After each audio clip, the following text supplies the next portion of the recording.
I say seemingly because he woke up and his wound is healed. Except, now there's two Itachis, no! POV, you're Kakashi waking up yet again. Huh?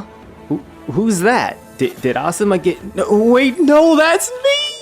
And to make things even worse, Itachi hits you with this. Only 71 hours, 59 minutes, and 59 seconds to go. Yes, you heard that right. At this point, we've been watching Kakashi roleplay as a pincushion for 3 minutes. But it's only been 1 second. Episode 82 isn't just about flashy jutsu. This is where we see why Itachi Uchiha is feared even among the strongest shinobi. Last time, Itachi dominated episode 81 with nothing but aura, but now we actually see what happens when he unleashes that power. Without further ado, let's dive into episode 82. Eye to eye! Sharingan versus Sharingan! The episode picks up right where we left off, with Kakashi, Asuma, and Kurenai facing down Itachi and Kisame, and right away, Kakashi makes it clear he knows exactly what he's up against. Those eyes haven't changed. This one's a true heir of the Sharingan. That means I've got to be ready for the worst. That's such a great line because it immediately puts Itachi in a different tier. Kakashi has copied over 1,000 jutsu, earning him the titles of Kakashi of the Sharingan Eye. And You're Kakashi, aren't you? The copy ninja. But even he admits there's something different about facing the real thing. Before proceeding, let's take a peep at the manga's iteration. Right off the bat, the tension is completely different. Kakashi saying Itachi's eyes versus those eyes puts way more weight on Itachi being the user of the eyes versus some random bozo. That's not a slight at Kakashi though, since before Kisame could turn Kakashi into a 5-course meal, Itachi reins him in. Kisame, stop it. If you take this man on, it won't be without cost. That's Itachi in a nutshell. Calm, efficient, never wasting a word or motion. Kisame is clearly the muscle while Itachi is the mastermind, always in control of the tempo. Before the fighting resumes, Itachi reminds Kisame that the two aren't here to have fun, prompting Kakashi to inquire about their purpose. Instead of giving a direct answer, Itachi simply says they are looking for something. Kishimoto then suggests via imagery that Sasuke is the something they are after. The same thing happens in the manga. It just looks better in my opinion since it layered Sasuke and Itachi in a way that really shows off their resemblance. Enough with that though, because the battle ensues. The fight kicks off with water-style jutsu, and the difference in prowess is made abundantly clear. All we and Kakashi saw was Itachi look down then reveal his hand with shuriken equipped. However, Kakashi goes on to state, The speed of his jutsu is incredible. I didn't even see a hand sign. which, holy moly! Just how fast is Itachi moving if Kakashi with his Sharingan couldn't even see him? The craziness ain't over yet though, because Itachi stabs Kakashi in the back. How?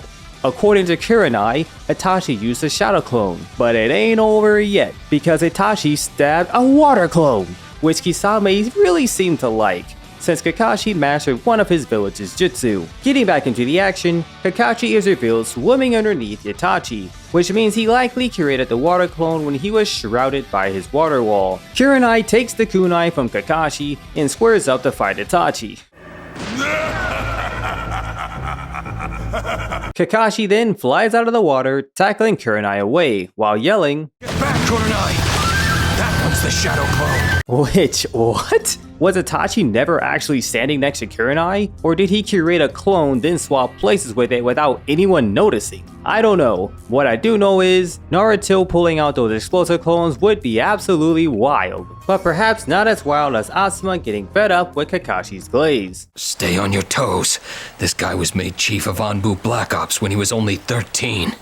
Alright, he's tough, we get it. Asuma really said, "Aight bro, chill." After that, Itachi monologues about his genetic superiority, and then it happens. Kakashi warns the others not to look into Itachi's eyes as he activates the Mangekyo Sharingan, revealing Tsukuyomi. This is where the tone shifts from cool jutsu fight to straight up psychological horror. In Itachi's genjutsu world, time, space, and even physical mass bend to his will. For Kakashi, it feels like 72 hours of torment. being stabbed over and over, when in reality, only a single second passed. The anime sells this with incredible sound design. From the stabbing noises, Kakashi wincing, to the high-pitched flute, it has it all. The manga kinda just skipped over it if I'm being honest. But guys, I'm telling you, the anime really sold this scene. I could barely watch it without wincing myself, and I wasn't even being stabbed. It lasts for like 5 minutes in the anime. Just look at this. I wonder how much of this someone without the Kekkei Genkai can take.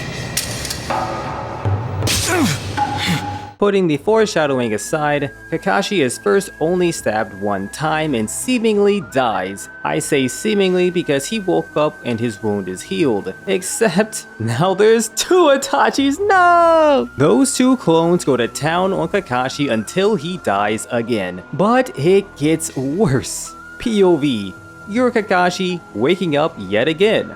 Huh? Who's that? Did Asuma get— no, wait, no, that's me! It goes on, and on, and on. And the whole time you're hearing— to make it worse, Itachi starts memeing on you. Do you feel it any less deeply by thinking it's not real? At this point, it seems like days have gone by. And to make things even worse, Itachi hits you with this. Only 71 hours, 59 minutes, and 59 seconds to go. Yes, you heard that right. At this point, we've been watching Kakashi roleplay as a pincushion for 3 minutes. But it's only been 1 second. Y'all know dang well Kakashi is regretting every single moment that led him up to this point. I think it's very clear that the Tsukuyomi isn't just a genjutsu, it's Kishimoto drawing a line in the sand. Normal illusions bend reality, Itachi rewrites it. Once Kakashi is incapacitated, the episode drops some major exposition. Itachi confirms the existence of the Akatsuki and says they are after Naruto. This moment reframes everything we thought we knew. The world of Naruto is a much more dangerous place with the existence of a gang so powerful Orochimaru and Konoha doesn't stand a chance against a single member. It's a brilliant way to use Itachi, not just as a personal nightmare for Sasuke, but as the face of a threat bigger than Orochimaru himself. Just when things look darkest, Might Guy arrives and introduces himself. The Leaf Village's fiercest beast of battle. I'm Might Guy. To which Kisame in all of his wisdom replies, You're Might Guy, huh? Mighty stupid looking guy. which, I gotta admit, that did make me snicker.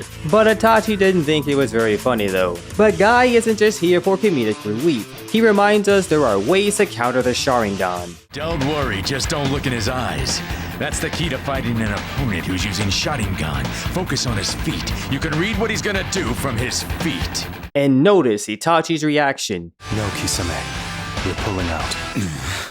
We're not here to fight a full-scale battle. Tempting as it may be, it's not the way to do this. Let's go. He doesn't panic, he doesn't lash out, he simply decides the fight isn't worth it and calls for a retreat. That's the scariest part. He wasn't forced out. He chose to go, and pursuing him would be suicide, so he gets off scot-free. And the terrifying part? He's still holding back. By the end of this episode, Itachi isn't just Sasuke's nightmare, he's the face of a greater threat. The Akatsuki. He's the shinobi who can break even Kakashi with a single glance. And next time, we pivot to Naruto and Jiraiya, but Itachi still lurks in the dark. So don't forget about him just yet. So there's a new hype feature on the platform, so please go ahead and rescind on that, and the like and subscribe button if you haven't already, so we can continue to grow our Shinobi Alliance. Deuces.